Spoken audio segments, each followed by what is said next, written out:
Around the year 1000 AD, a Norse longship sails west from Greenland into the unknown Atlantic.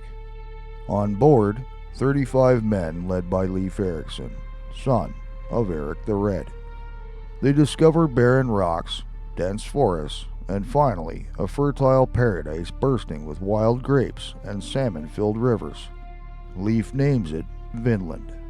5 centuries before Columbus, the Vikings reached North America. But why did the world forget Leif Erikson's discovery for nearly 1,000 years? Greenland origins and Bjarne's accidental sightings. The story begins with Leif's father, Erik the Red. Banished from Norway and Iceland for manslaughter, he sails west in 985 AD and discovers a massive icy island. He cleverly names it Greenland and says, "People will be more eager to go there if it has a good name." Leif grows up in this harsh Norse outpost. 15 years earlier, Icelandic trader Bjarne Herjolfsson was blown off course and sighted unknown western lands. Flat rocky shores and wooded hills, but never landed. Most dismissed his story. Leif did not. Around the year 1000, he buys Bjarne's ship and sails west to find these mysterious lands. The voyage to Vinland. Leif retraces Bjarne's route in reverse. First they reach a barren, glacier-covered land.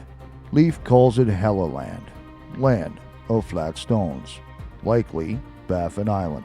Further south lies dense forest. He names it Markland, forest land, probably Labrador. Finally, they arrive at a lush paradise with wild grapes, massive salmon, and mild winters. Leif names it Vinland, Wineland. They build houses, explore, and overwinter comfortably. One day, the German crewman Tyrker returns ecstatic. He has found wild grapes and vines.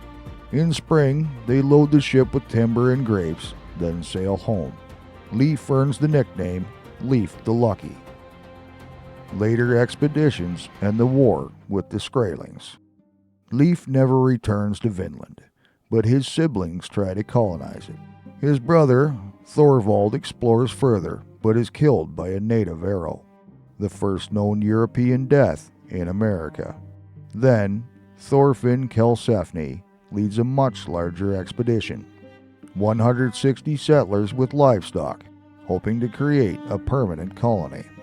At first, they trade peacefully with the native people the Norse called Skrælings, red cloth for furs. But relations collapse when a bull escapes and stampedes through a Skræling camp. Tension explodes into violence. Karlsefni's men form a shield wall, but they are outnumbered 10-1. In a legendary moment, Leif's half-sister, Freydis Erik's daughter, heavily pregnant, grabs a dead man's sword, rips open her dress, slaps the blade against her bare breast, and charges the Skrælings alone. They flee in terror. Yet the writing is on the wall. Endless hostility, no reinforcements, and being 3,000 miles from home make the colony impossible. After 3 brutal winters, Karlsefni sails home with timber and grapes. Freydis later murders her business partners with an axe to steal their shares. The dream of Vinland is abandoned forever. The Norse sagas record the elders' words. We could never hold it against the numbers of the Skrælings. When the Norse finally left Vinland for good, they appear to have burned some of their structures. Archaeologists have found clear evidence of fire damage at Lance o Meadows. Whether this was done intentionally as a final act, or whether hostile Skrælings drove them out and burned the settlement, remains unknown. Forgotten for centuries, until archaeology proved it real. The tales survive only in 2 13th century Icelandic sagas, written 200 years later. Medieval Europe largely ignores them. Columbus gets all the credit. Leif Erikson is forgotten. Then, in 1960, Norwegian explorers Helge and Anstein Ingstad follow the sagas to northern Newfoundland. They uncover turf-walled houses, an iron forge, and Norse artifacts dated to around 1000 AD. UNESCO declares it the only confirmed Viking site in North America. Butternuts found there suggest the Vikings may have sailed even farther south. Legacy of Leif Erikson. Today, Leif Erikson is honored with festivals in Norway and the Leif Erikson ferry that sails between Nova Scotia and Newfoundland, keeping his name alive in the lands he discovered. 500 years before Columbus, one accidental sighting, one deliberate voyage, a brief foothold on a new continent, then silence. Leif Erikson didn't conquer America. He didn't claim it for any king. He simply found it and proved the world was far bigger than anyone imagined.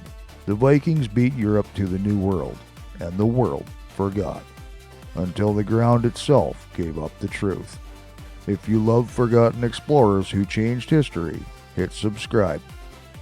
Next video, Hatshepsut, the woman who ruled Egypt as a king.